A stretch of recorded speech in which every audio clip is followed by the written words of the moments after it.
Salut les cathos, aujourd'hui nous sommes le 21 février et nous fêtons Saint Pépin de Landen. Pépin de Landen nous montre d'une manière admirable en sa personne que la sainteté n'est point incompatible avec les plus hautes dignités de ce monde.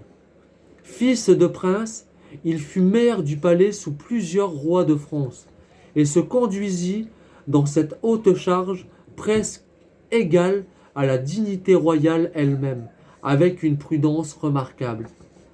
Souvent, les rois ont à se plaindre de leurs sujets, et les sujets ont lieu de murmurer contre les rois.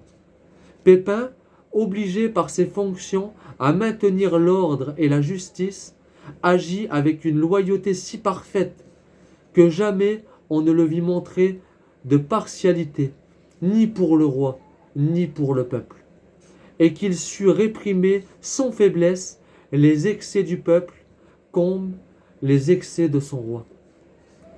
Le roi Clotaire, il ne se contenta pas de donner à ce noble prince la première charge de son royaume. Il l'honora de toute sa confiance et mit entre ses mains l'éducation de son fils Dagobert. Pépin n'omit rien de ce qu'il pouvait imprimer au cœur du jeune prince la crainte de Dieu et l'amour de la justice. Il lui mettait souvent sous les yeux cette belle parole de nos saints livres. Le trône d'un roi qui rend justice aux pauvres ne sera jamais ébranlé. Plus tard, le prince, devenu roi de France, ayant oublié les leçons de son illustre maître, le fidèle et invincible Pépin, ne craignit pas de lui en faire des reproches sévères, si bien que de vils flatteurs en profitèrent pour inspirer au roi de mettre à mort ce censeur gênant.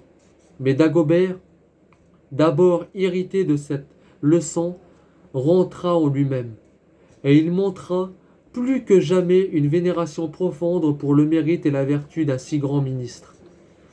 Quand Pépin mourut, il fut pleuré à l'égal du meilleur des rois.